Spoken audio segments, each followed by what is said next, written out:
Hey everybody, it's Jason Blaha here, and today I'm going to say something that really I think will probably upset a lot of coaches, a lot of people out there who believe in more complex programming models. And keep in mind, I have programmed many of these. I have written a free linear periodization program, about 10 years ago, right? Maybe 11. Was it 11? Was it 12? I'm not even sure. It was like 2013 or something. I've put out plenty of conjugate templates. Okay, all these things, right? I program a lot of my clients with conjugate. But really, if we're going to get down to the nut and bolts, if you want to maximize your progress, and again, maximizing progress to me means we get as strong as possible while having the best body composition possible, meaning we want to be jacked, lean, and strong as hell. Okay? Right? That's what I mean. Let's just call it what it is. You want to be able to squat 500 pounds and you want to have biceps and abs. Okay? let's just call it like this. You want to look good naked and you want to be one of the strongest guys walking into the gym. What do we really need? Heavy singles and higher rep sets taken close to failure or to failure. Notice not everything can really be done to failure. I don't recommend you take your sets of bench presses to failure, or any exercise that you can get pinned under. Okay, I think that's a fair statement. Maybe be careful of taking your skull crushers to failure with the bar over your face. Maybe you don't want to take your sets of bench press to failure. Some of those exercises, leaving a rep in reserve, pretty good idea. Or if we go to failure, just technical failure, to where we don't grind, but the weight comes straight down, and if we have to miss, we miss it, right, onto some safety pins. But I mean, I'll go so far as to say that could curls, could pull-ups, could rows, all these things, yeah, you could do those. How about laterals and stuff like that? Sure. How about leg extensions? How about hamstring exercises? All that stuff, yeah. We can take those to failure. It's not a bad idea to do so. I mean, not saying we have to, because the failed rep isn't beneficial, but that last rep beforehand is.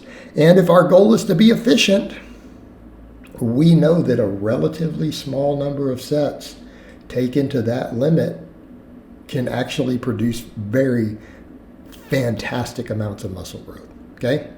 This is understood. We know this. Right? How few? As few as 8, maybe about 10 sets a week. So, I mean, if you're doing 10 sets a week, that's a perfect number. If you're doing about 10 sets a week per muscle group with sets that you take right to that bleeding edge, and by failure means the weight just stops moving. You go to do a rep, the weight doesn't move. It doesn't mean you rest, pause, and cheat and swing like notes. I didn't say forced reps. I didn't say resting 3 seconds and trying to grind out one more rep of crappy form. No, the weight fails, right? You're doing a curl and the dumbbell or barbell just sticks at the bottom. That's failure, right? You go to do leg extension and you can't finish it. Okay, that's failure. But if you train in that manner, right, you either train to where the bar speed really slows down on the last rep so that you know you're real close to failure, or you take a set to actual momentary muscle failure,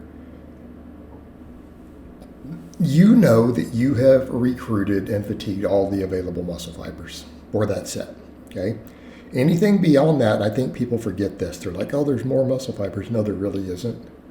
All you're doing is reworking the more intermediate fibers that you already fatigued to get to the final reps, okay? Right? Does everyone understand that? All the really deep muscle fibers are reached in the last few reps before you hit temporary failure, okay?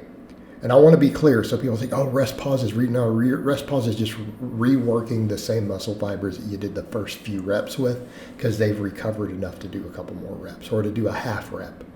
It's not actually doing anything new. It's probably not stimulating any muscle growth. Okay, what it is doing is kind of just interfering with the recovery. You can't do as much quality work, so you really need breaks. But training in this way, this is efficient. This will produce maximum hypertrophy with the least amount of probably total sets. It's a little harder. Gets the job done, but it works, and it works consistently.